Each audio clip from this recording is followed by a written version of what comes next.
There's a lot of forage on the ground, basking areas for sun. When you love nature, that looks like Brazilian peppers. Like John Moore does. This is another active burrow. You start to see some things can't be replaced. I think they went deep. So as the FAU biology professor kneels beside one of the many burrows scattered across this Vero Beach land, you can see like the footprints of the hind legs. He not only worries about the tortoises deep within, he worries about a future where there's nowhere left to move them and nothing left to support what they leave behind. Yeah, I'm concerned. I'm concerned about a number of things. I mean, where are these tortoises going to end up? That's the million-dollar question, quite literally. Because if a development is approved for this land, the builder could have to pay millions to relocate the hundreds of protected gopher tortoises living here. They're going to take those tortoises and move them somewhere else, and they've been adapted to this area. County documents show it all started in 2021, when developers first applied to build on the 160-acre plot next to the Sandridge Golf Club.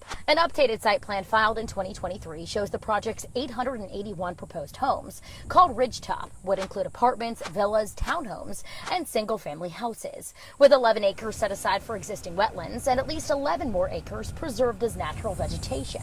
Yet a developer-funded environmental survey found 113 likely active tortoise burrows on just 20% of the land. That same survey estimated the full site could contain up to 565 burrows, with more than 280 protected gopher tortoises living in them. That's quite a lot of tortoises for one permit. Wildlife biologist Kyle Brown used to help FWC relocate gopher tortoises to designated recipient sites, protected areas set aside by the state to house displaced reptiles. So it's very unusual to see that many. Unusual, and for him concerning. Gopher tortoises are considered a keystone species, meaning more than 350 other species depend on them to survive. If you take that keystone out, the whole thing comes down. But other animals use those burrows to shelter, to feed, to escape predators. And so it's the existence of the burrows that the tortoises dig that actually increases the diversity of species on scrub habitat like this.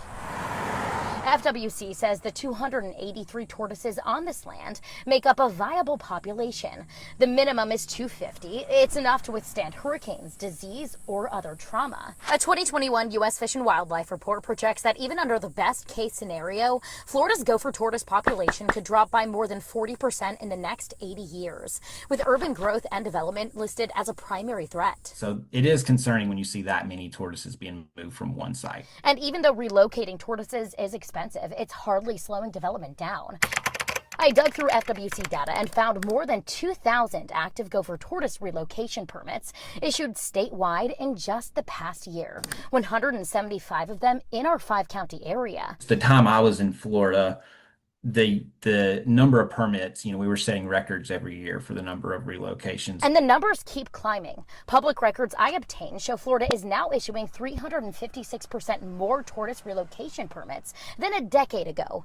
In St. Lucie and Indian River counties, that jump is closer to 1,500% higher than 2014, even though developers pay thousands of dollars per tortoise and a permit fee on top. It may charge anywhere from $5,000 to $8,000 per tortoise just to receive the tortoise. It tells you how much profit there is to be made in these large developments that these costs don't deter. That's what worries Neil Halstead the most. More and more tortoises are being moved, but the land we move them to isn't limitless, and it can't just be anywhere. FWC requires at least 40 acres, often hundreds, with just 2 tortoises per acre. The land also needs the right soil and vegetation to support them. Are we running out of land to put these tortoises on? The answer is yes. You can't just put an infinite number of tortoises onto a small acreage. What happens if we keep going down this path? Well, that's a good question. We're going to run out of relocation spaces unless the state starts opening up state forests and state parks. I reached out to FWC, who in a statement said relocations have grown over time, but actually declined since 2021, and added of the 83,000 tortoises moved between 2012 and 2022, 84% went to sites protected under perpetual conservation easements, meaning that land can't be developed. I also reached out to the developer Pulte Group Homes and the landowner RSG of Vero Beach, a Treasure Coast-based company.